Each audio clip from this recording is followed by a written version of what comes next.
I'm checking out 3 soundbar brackets that are pretty heavy duty at 15 kilos max weight. Putting that in perspective, a Sonos Arc is a little over 6 kilos.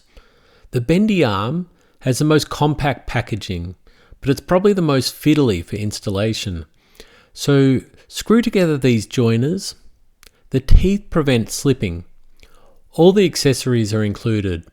It suits rear mounted soundbars and the bottom mounting soundbars. Add your spacer at the top and then attach your TV bracket behind the soundbar mount.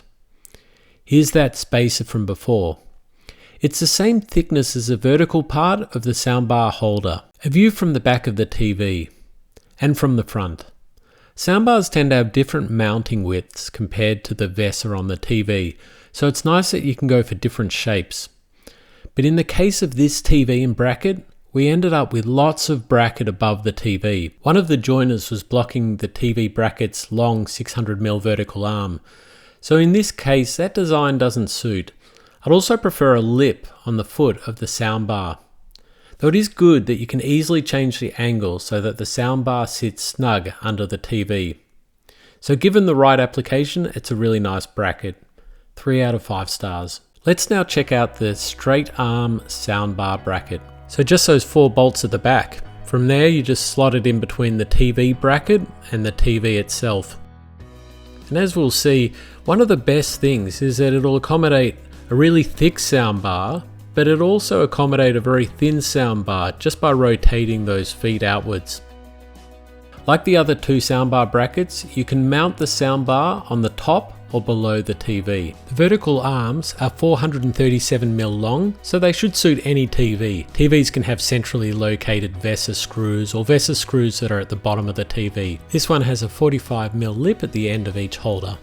In the past, I haven't been a big fan of mounting soundbars above a TV, but this bracket does it really well, and it's a really good solution for Atmos soundbars. The problem with mounting an Atmos at the bottom is that the sound doesn't project up properly because the TV's in the way. If the soundbar's on the top, there's no issue. Similar packing size to the last soundbar, it's better packaged and has fewer parts.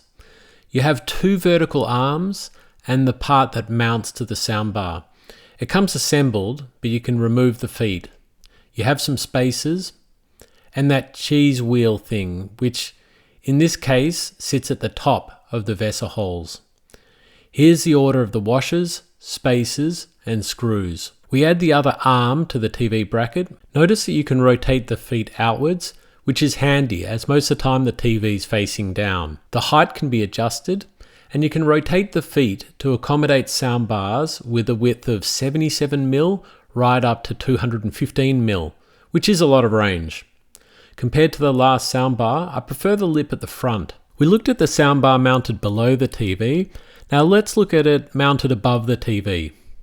Put your cheese wheel on the lower VESA holes now, and slide the soundbar's vertical arms above it. You need to tighten them on the TV mount's vertical rails. This one actually works well in either configuration. And now the third soundbar mount with the horizontal arms. It's bigger and heavier, but it still supports the same weight as the other 2, being 15 kilos.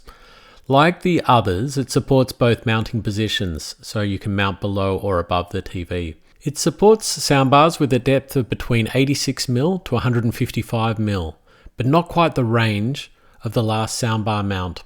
The mount's profile is also more limited, being between 112mm to 181mm, so a similar max depth, but the last soundbar mount that we discussed also supports thin soundbars. This one does not. Same spacer and cheese wheel, and the vertical soundbar rails slide onto the lower VESA. Screw together the horizontal bar and the picture from the back.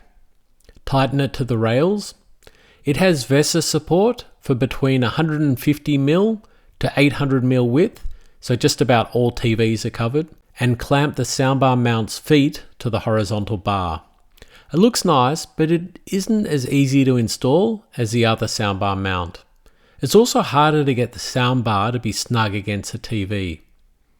I also thought that adjusting width using an Allen key is harder than just tightening a plastic screw, as is the case with the last soundbar mount. So in third place, you have bendy, then horizontal bar, and the best soundbar mount is straight arms, proving that simple is sometimes best.